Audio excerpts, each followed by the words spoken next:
It's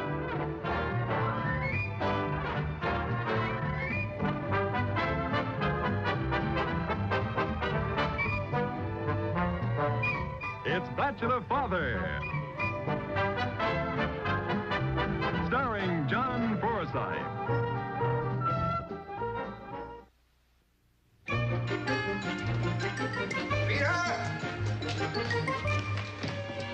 Jacket all brushed, ready for immediate occupancy. Thank you. May I inquire who target is for tonight? Peter, don't be so obvious. The target, as you put it, happens to be a gorgeous creature I met at a party a couple of days ago. And you let 48 hours go by without starting campaign? Greatest general of all is slipping. Hi, darling. Gosh, Uncle Bentley. You look beautiful. Thank you. Let you in on a little secret. Most men do look better in evening clothes. You look better than most men in anything you wear. Some girls get all the breaks. I mean, imagine being able to spend an evening with a charming, sophisticated man of the world like you. And I'm stuck with Howard. What's wrong with Howard?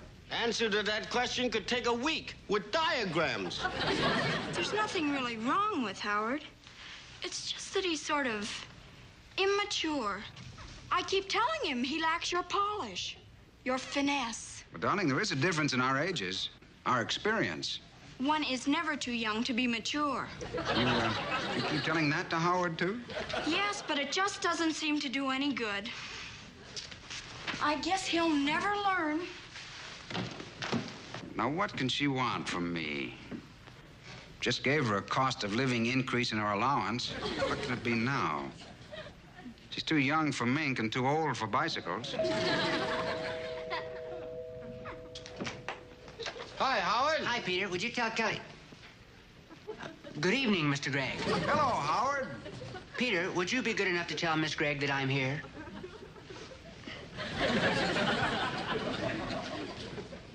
So nice to see you again, sir. Yes, been a long time, almost 3 hours. Got a big evening planned tonight? We're going to a dance. Afterward, I thought we might stop by Bill's malt shop for a quiet hamburger. Well, they're the best kind, the quiet ones.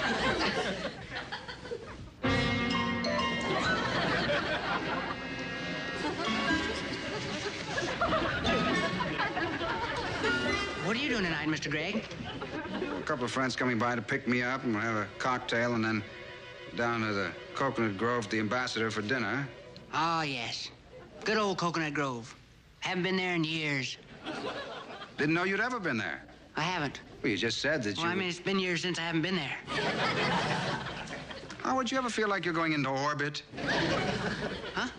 You ever get to the moon, you'll have no trouble at all with the language. Can I ask you a personal question, sir? Yes, please do. Well, when you go out on a date, like tonight, I mean, what do you talk about with your girl? Lots of things. Books I've read, current events, people. How do you feel about the weather? Well, the weather, I can take it or leave it. Pretty safe topic, though, don't you think? Safe, but dull. However, if anybody does bring it up, you can always say that the winters are getting warmer because the polar ice cap is melting. Wow, that's got class. Howard, what is this all about? Well, Kelly's always telling me what a smooth, brilliant conversationalist you are. Well, it's very flattering. She wants me to be more like you. Nonsense. You've got to be yourself. Well, I tried that. There's got to be a better way.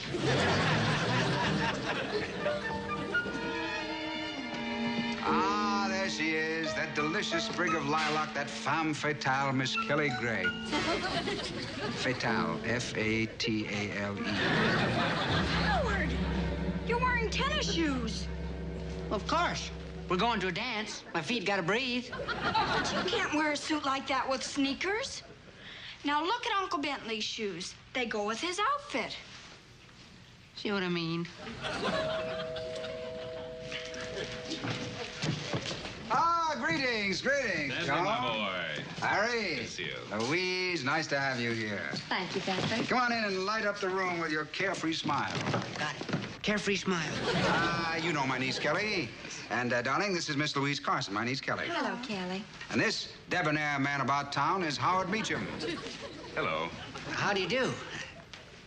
Nice weather we're having. A little warm, though. I understand it's because the polar ice cap is melting. It is? I wouldn't let it worry you. I'm sure it's bound to freeze over again. Yes, I understand the Eskimos are working night and day. Yeah. Good night, everybody. Come on, Howard, let's go. Have a nice time, dear.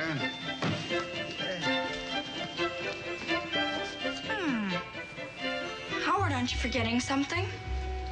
My wallet, key. Oh, the door.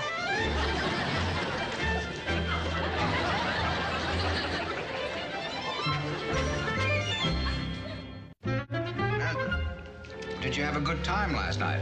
Marvelous. Uncle Bentley, he's dreamy. I've heard Howard described in many ways, but Not Howard. I'm afraid you've lost me. And who is dreamy? Jimmy Morton. Can't tell one boyfriend from another without scorecard. You'll meet Jimmy when he picks me up. We're going to the ball game. You'll love him, Uncle Bentley. Of course, he's a little rough around the edges. I mean, he's nothing like you. Nothing like me? No. But I think I can whip him into shape. Quite possible Dream Boy satisfied with self the way he is. But I'm not satisfied. Or do you think it's possible to... See what I mean, Uncle Bentley? You would never blow your horn for a lady. But I'll change all that. He blows a nice horn, I'll say that for him. Don't be discouraged before you meet him, Uncle Bentley. Believe me. The raw material is all there. He just has to be molded. Make new boyfriends sound like load of wet cement. I guess you didn't hear me blowing the horn for you. My friends always ring the doorbell. Oh.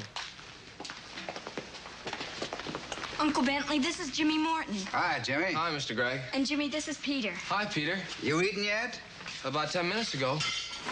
You want jam or marmalade with toast? Jam and a glass of milk. A 16-year-old boy, have you eaten? You kids going to the ball game, huh? Yes, sir. We're going to the ball game after we stop at Jimmy's house. For what? Jimmy, I'm not the sweatshirt type. You'll have to change. Oh. All right. Jimmy. What? The toast.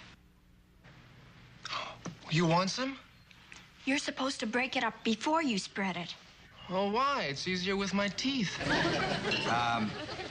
You and Kelly in any of the same classes at school? Oh, no, sir. Oh, no, I'm a grade ahead of her. I'm gonna be an engineer. Actually, he hasn't made up his mind yet. Uncle Bentley's a lawyer. I don't think I got the brains to be a lawyer. Of course you have, Jimmy. Maybe not as good as Uncle Bentley. Darling, he wants to be an engineer. We all want to be something different in our formative years. Well, I'm ready. Shall we go? Okay. Have a nice time. Well, darling, I won't be here when you get back. I have a date with Louise for some tennis and dinner. I thought you played golf. He plays everything. Come on, Jimmy, let's go. Bye-bye, Mr. Gregg. Nice meeting you. Bye. Bye-bye, Peter. Got feeling Dreamy Jimmy about to have nightmare. Oh, I don't know. She obviously likes him. Then why she try to do remodeling job? Peter, every woman comes equipped with a built-in man changer. These Kelly Changer play only one record. Uncle Bentley, cha-cha-cha. Kids Kelly's age always have a tendency to put somebody on a pedestal and then everyone else suffers by comparison. She make you sound like combination of Abe Lincoln and Rock Hudson. She's a growing girl and we'll just have to let nature take its course. Speaking of nature, I have a date. Well, I'm worst. My tennis is a little rusty since I've been playing so much golf. You play a nice game, Bentley. Oh, I don't know. You batted me from pillar to post. Well, your backhand could use a little work. Dad always said, don't ever hit over the top of the ball. Hit right through it. Oh, he was the most graceful thing you ever saw on the tennis court? You mean like this? No, you're rolling your wrist. Here, like this. Oh, Dad could straighten you out in no time at all, Bentley.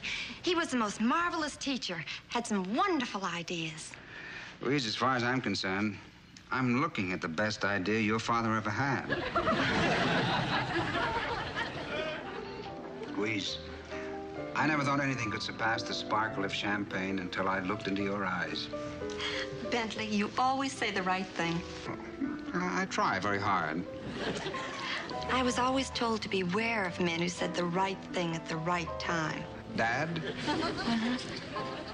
He thought that compliments should never be prepared. Oh, no garlic, Henri, remember. Bentley, what's a salad without garlic? Dad? Gourmet, too? Oh, yes. You should see him mix a salad. He spreads all the ingredients on the table. And plays them like a xylophone. Dad once said that the proper mixing of vinegar, oil, and greens is an art in itself. It takes years to master. Why, I remember the time when we had 23 people for dinner. And when he was 15, Dad sailed around the world on a four-masted schooner. Fascinating. They just don't make men like him anymore. No demand for them, I guess. Coming in for a nightcap? Well, Louise, I'm a little tired. I have some wonderful pictures of Dad he took on a hunting trip in Brazil. Oh, I'm really tired. Thanks for a lovely day, Bentley.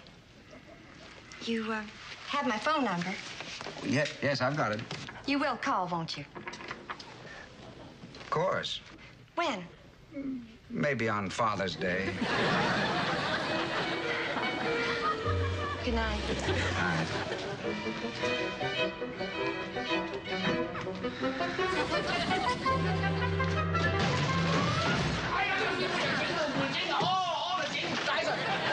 Hello, Mr. Craig. You home early?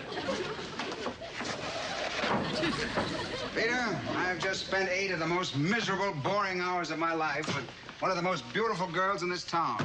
Sometimes even Mickey Mantle don't get to first base. Never had a chance. Never did. From the moment I picked her up, all she did was talk about her father. Dear old Dad. Is he combination of Abe Lincoln and Rock Hudson, too? And Alexander Graham Bell thrown in. Now maybe you know how Niece Kelly's boyfriend feel lately. I sure do. She can't go around trying to change every boy she meets into me. I'm not that good. I agree with you. You don't have to be so emphatic about it. Who emphatic? Time for action, not words. You better do something right now. This is one lesson in life she's going to have to learn for herself, the hard way.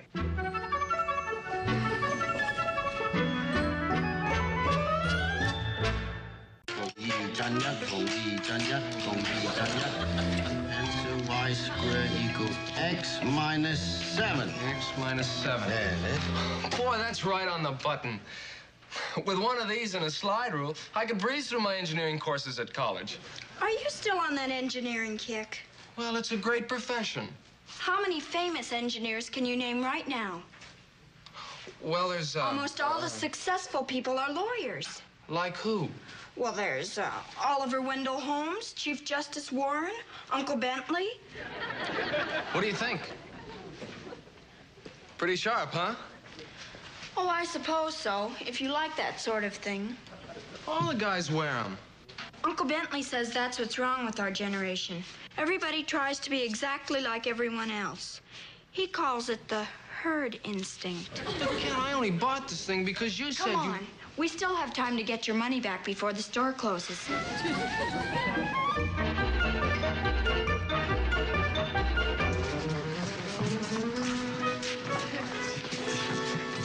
Hi, gang. Hi, Jimmy. Where you been hiding? Around. Yeah, around Kelly.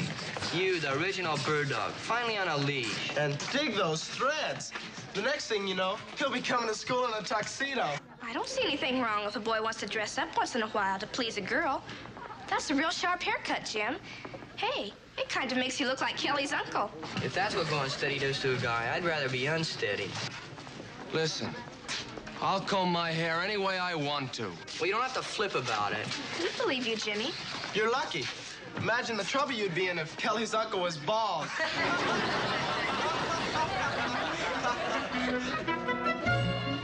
Hello, Mr. Martin. Hello, Peter. Come in. Niece Kelly be down in a few minutes. Oh, thank you. Hi, Mr. Gregg. Nice to see you again. Hey, Jimmy, you're looking very well turned out. New sport jacket? Oh, yes. Kelly picked it out. Do you like it? Mm-hmm. How much longer do you think Kelly will be? Oh, just a couple of minutes. Give us a chance to get a little better acquainted. I'm pretty acquainted with you already, thanks to Kelly. Uncle Bentley says this, and Uncle Bentley does that, and Uncle Bentley thinks so-and-so. Sometimes I feel as if I'm going steady with you. You're a lawyer, so I can't be an engineer. And you dress like Cary Grant, so I have to wear a tie. If you were to cut your finger, I'd have to wear the bandage. Oh, I must seem like an awful monster to you. But you're not. You're a swell guy. That's the whole trouble. Kelly expects me to be a carbon copy of you, and I just can't do it. Then, why try? Mr. Gregg, if you were me, what would you do? Jimmy, do you like Kelly well enough to make yourself over for her? Sure, I like Kelly. But I don't want to be somebody else. I want to be what I am. All right, then. If that's your decision, well, stick to it. All right. Okay.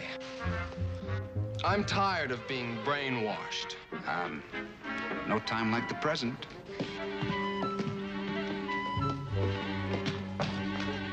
Hello, Jimmy.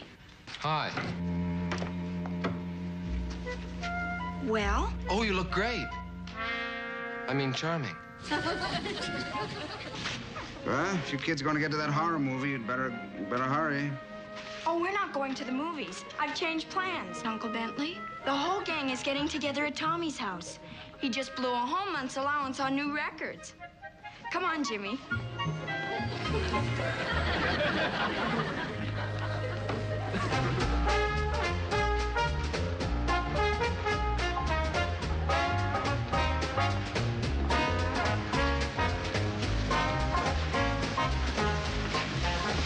Uncle Bentley doesn't care for rock and roll.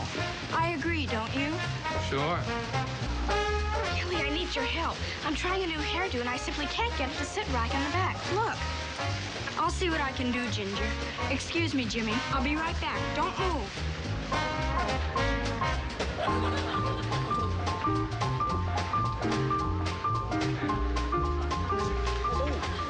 Oh, I'm sorry.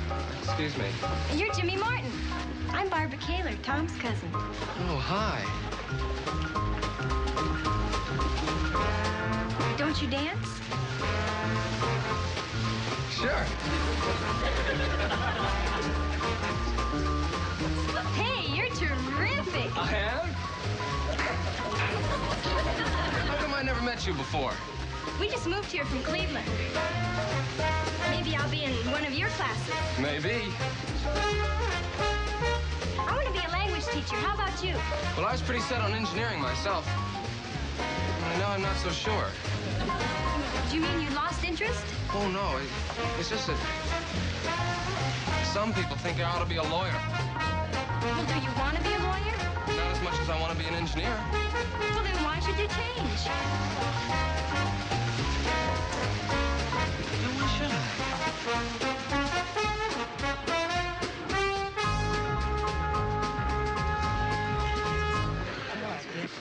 Jimmy?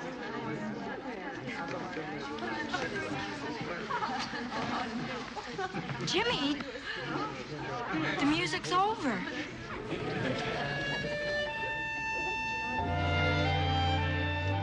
Good morning, darling.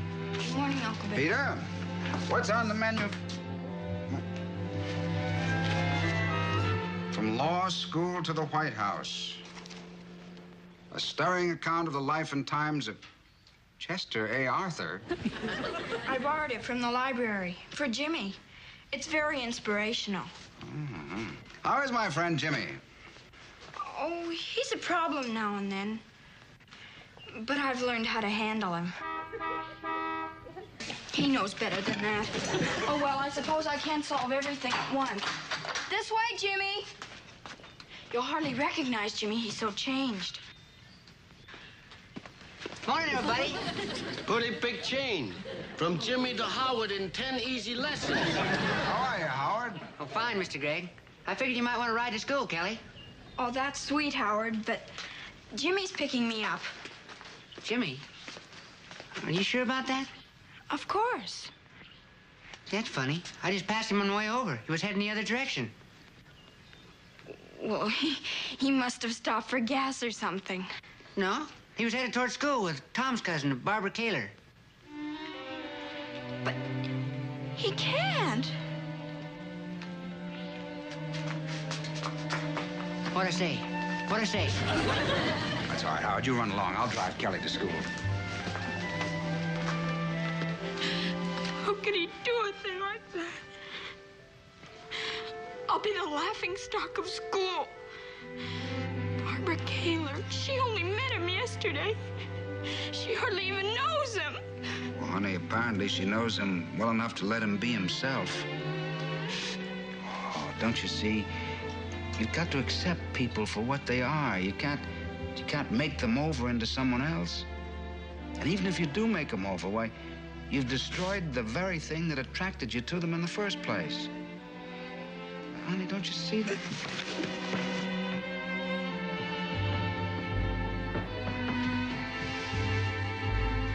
What happened? You holler at poor little girl? No, Peter. I was trying a little surgery on that built-in man changer. I'll know pretty soon whether the operation was successful. Good evening, Peter. Howard, come in. These Kelly be down in a few seconds. Hello, Howard. Come on in. Good evening, Mr. Gregg. So nice to see you again, sir. Yeah, it's like old times, huh? Yeah, just like old times. And believe me, I've aged. What do you hear from the polar ice cap? Hello, Howard.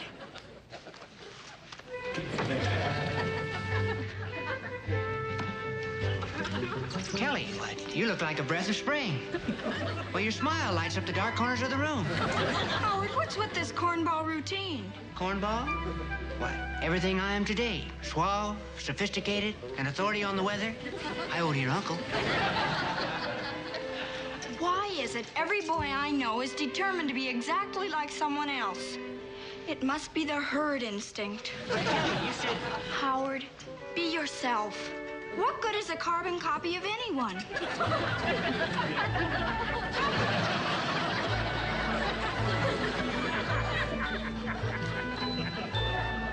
Mr. Gregg, Oh, what's the use? Who can figure women anyway? Howard, my boy, you find the answer to that, and I'll start taking notes from you. Francois spent a whole week just making sketches before deciding on the exact hairdo. Like it? I think it has possibilities. Come on, let's go and have our coffee in front of the fire. Possibilities? Is that all you can say? Oh, I like it, Alice. I think it's very attractive, but I don't know, a girl like you, young and athletic, wouldn't it be better if you wore your hair kind of up? Up? Yes, you know, What is it, Peter? Maybe I better put new record on Changer. Changer? What Changer? Changer we were discussing a few days ago. Built-in people changer. Thank you, Peter. You think of everything. Part of my job.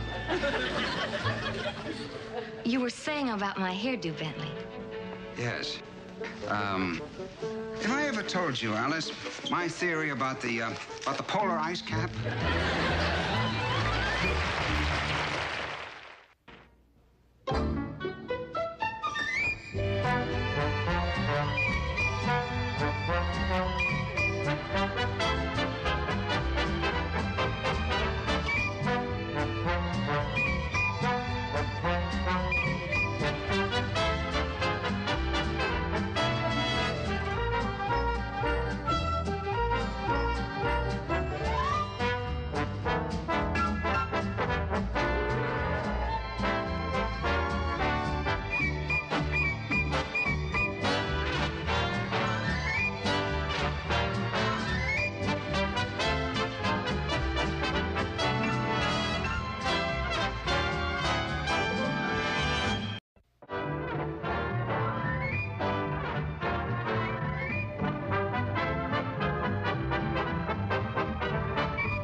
It's Bachelor Father.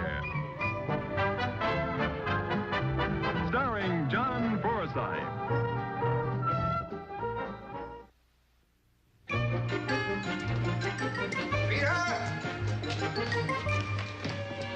Jacket all brushed, ready for immediate occupancy. Thank you. May I inquire who target is for tonight? Peter, don't be so obvious. The target, as you put it, happens to be a gorgeous creature I met at a party a couple of days ago. And you let 48 hours go by without starting campaign? Greatest general of all is slipping. Hi, darling. Gosh, Uncle Bentley. You look beautiful. Thank you. Let you in on a little secret. Most men do look better in evening clothes. You look better than most men in anything you wear. Some girls get all the breaks. I mean, imagine being able to spend an evening with a charming, sophisticated man of the world like you. And I'm stuck with Howard. What's wrong with Howard? Answer to that question could take a week with diagrams. There's nothing really wrong with Howard. It's just that he's sort of immature. I keep telling him he lacks your polish, your finesse. But, darling, there is a difference in our ages, our experience. One is never too young to be mature. You keep telling that to Howard, too? Yes, but it just doesn't seem to do any good. I guess he'll never learn. Now, what can she want from me? Just gave her a cost of living increase in her allowance. What can it be now? She's too young for mink and too old for bicycles. Hi, Howard. Hi, Peter. Would you tell Kelly? Good evening, Mr. Gregg. Hello, Howard. Peter, would you be good enough to tell Miss Gregg that I'm here?